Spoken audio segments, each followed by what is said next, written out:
Là, on a la terrine de lapin au port plein air du Morvan. Voilà, campagne au port du Morvan. Le port de plein air du Morvan arrive dans les assiettes.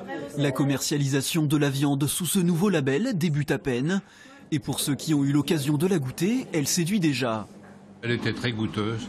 Il y a bien longtemps que je n'avais pas eu une viande aussi goûteuse. Voilà. Donc le kilo y est passé. Elle est beaucoup plus goûteuse. Aussi, la texture de la viande est plus tendre. On sait d'où elle vient. Je pense que c'est ça. Depuis le début de l'automne, 5 élevages de porcs de plein air ont vu le jour dans le Morvan. La renaissance d'une filière, encadrée notamment par le parc naturel régional. Cette boucherie de Carré-les-Tombes s'approvisionnait jusque-là en Aveyron.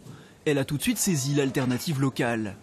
Depuis 8 ans qu'on a ouvert, on cherchait dans le coin, mais bon, il n'y en avait pas qui faisaient plein air, donc on a profité de se lancer dans l'aventure. C'est une viande qui est plus grasse, qui a du goût, qui est un petit peu plus ferme à la coupe.